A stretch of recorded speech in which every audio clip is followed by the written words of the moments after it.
एक गांव में 7 भाई बहन रहते थे। 6 तो भाई और 7वीं बहन। उसका नाम बिरनबाई था। अब उसके माँ बाप तीरथ जाने लगे तो माँ ने भौजाइयों को बुलाकर कहा, तुम मेरी लाडली बिरनबाई को सुख से रखना और कोई भी काम इससे मत कराना। भौजाइयाँ कहने लगी, सासू जी, हम तो आपके सामने जो कुछ कहना हो कह देती हैं, पर आपके जाने के बाद हम कुछ भी नहीं कहती। धन घड़ी धन भाग, हमारे तो केवल एक नंदबाई है, 10-5 तो है नहीं। और फिर वह तो अपने भाइयों से भी अधिक लाड से रही है। माँ बाप तीरथ चले गए। इधर सब भाई अपने अपने काम से बाहर जाते। एक दिन सब भाई इसी तरह बाहर गए हुए थे। भौजाइयाँ बोली, चलो हम सब मिलकर पीली मिट्टी खोद लाएं। नंद उत्साही थी, बोली, हाँ भाभी, चलो जल्दी ले आएं। सबकी सब पीली मिट्टी लेने गईं। भौजाइयाँ खोदती तो पीली मिट्टी निकलती और नंद खोदती थी मोती निकलते। भौजाइयों ने पीली मिट्टी की टोकरी भरी, नंद ने मोतियों की। भौजाइयों ने देखा तो जल गईं।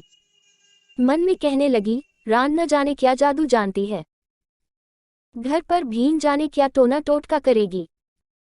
फिर वे कहने लगी, बाई तुम यहीं खड़ी रहो, तुमसे ये टोकरी नहीं उठेगी। हम अपनी टोकरियां खाली कराएं, फिर तुम्हारी ले चलेंगी। वे जाने लगी। बिरन बोली, नहीं भाभी, मैं भी चलती हूँ, उठा लूंगी इसे तो। नहीं बाई, तुमने इतना बोझ कभी नहीं उठाया, तुम्हें कहीं कुछ हो गया तो तुम्हारे भाई हमें खा जाएंगे। तुम तो थोड़ी देर यहाँ खड़ी रहो, हम अभी आती हैं। नंद बेचारी खड़ी खड़ी भौजाइयों की बात जोहने लगी कि भौजाइयाँ अब आती हैं, अब आती हैं, पर भाभियों के मन का कपट बेचारी क्या जाने। बैठे बैठे सारा दिन बीत गया, पर वे नहीं आईं।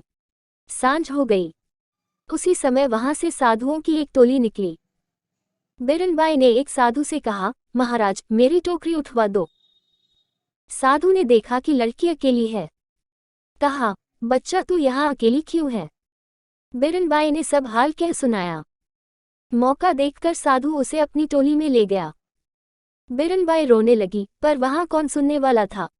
कई दिन हो गए, साधु ने उसे कहीं नहीं जाने दिया। धीरे धीरे वह उसे छोटे मोटे गांव में भिक्षा मांगने भेजने लगा। अब वह सब घर बार कल गई। साधु ने उसे उस गांव में जाने से मना कर दिया था जहां की वह रहने वाली थी। उसने कहा कि उधर तुझे कोई पकड़ लेगा, वहां भीख नहीं मिलेगी। डर के मारे वह बेचारी उधर नहीं जाती थी। एक दिन साधु बीमार था। बिरनबाई को कुछ याद नहीं रहा और भूल से वह उसी गांव की गली में चली गई जहां की वह रहने वाली थी। उसकी एक भौजाई द्वार पर खड़ी थी। बिरनबाई जाकर गाने लगी, 7 भाई की एक बिरनबाई, मोतीरा हो खोदते जोगिते पकड़ी, माय माय भिख्या दे। 7 भाइयों की एक बिरनबाई थी। उसे मिट्टी खोदते हुए जोगी ने पकड़ लिया। हे माय, भिक्षा दे। भाभियों ने उसे देखा तो ललकार कर भगा दिया। वो सब भाइयों के घर होती हुई आखिर छोटे भाई के द्वार पर पहुंची। वहां भी उसने यही गीत गाया। इतने में उसकी माँ सामने आ गई।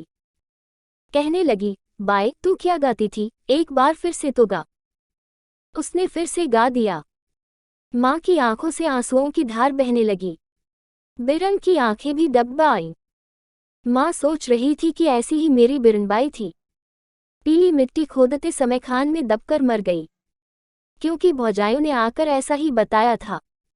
माँ कहने लगी, बाई तू रो जाया कर, मैं तुझे अपनी बेटी समझकर खूब चीजें दिया करूंगी। बिरनबाई को अपनी सब बात याद आ गई।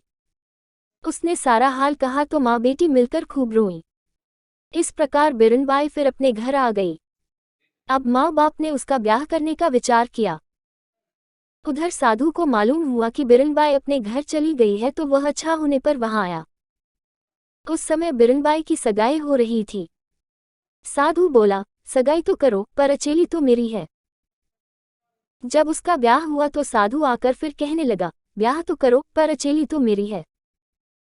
जब इस प्रकार साधु बिरनबाई को जगह जगह छेड़ने लगा तो बिरनबाई घबराए। उसने कहा, ओ प्रियतम, ओ सासची, मुझे 7 ताले में बंद करो, नहीं तो यह साधु मुझे पकड़ ले जाएगा। बिरनबाई को ससुराल वालों ने 7 तालों में बंद करके सुलाया। अंधेरी रात थी। रात को खड़का हुआ, बिरनबाई जागी। उसने कहा, पहला ताला टूटा, सास जी जागो। दूसरा ताला टूटा, ससुर जी जागो। तीसरा ताला टूटा, जेठ जी जागो। चौथा ताला टूटा, जेठानी जी जागो। पांचवा ताला टूटा, देवर जी जागो। छठा ताला टूटा, देवरानी जी जागो। सातवां ताला टूटा, प्रीतम जी जागो। इस तरह बिरनबाई ने सबको जगा दिया।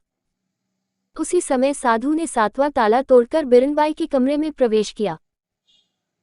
सबने मिलकर उसे पकड़ लिया और उसकी ऐसी मरम्मत की कि फिर उसने कभी उस ओर आने का साहस नहीं किया। बिरनबाई अपने घर में सास ससुर की सेवा करती हुई आनंद के साथ रहने लगी।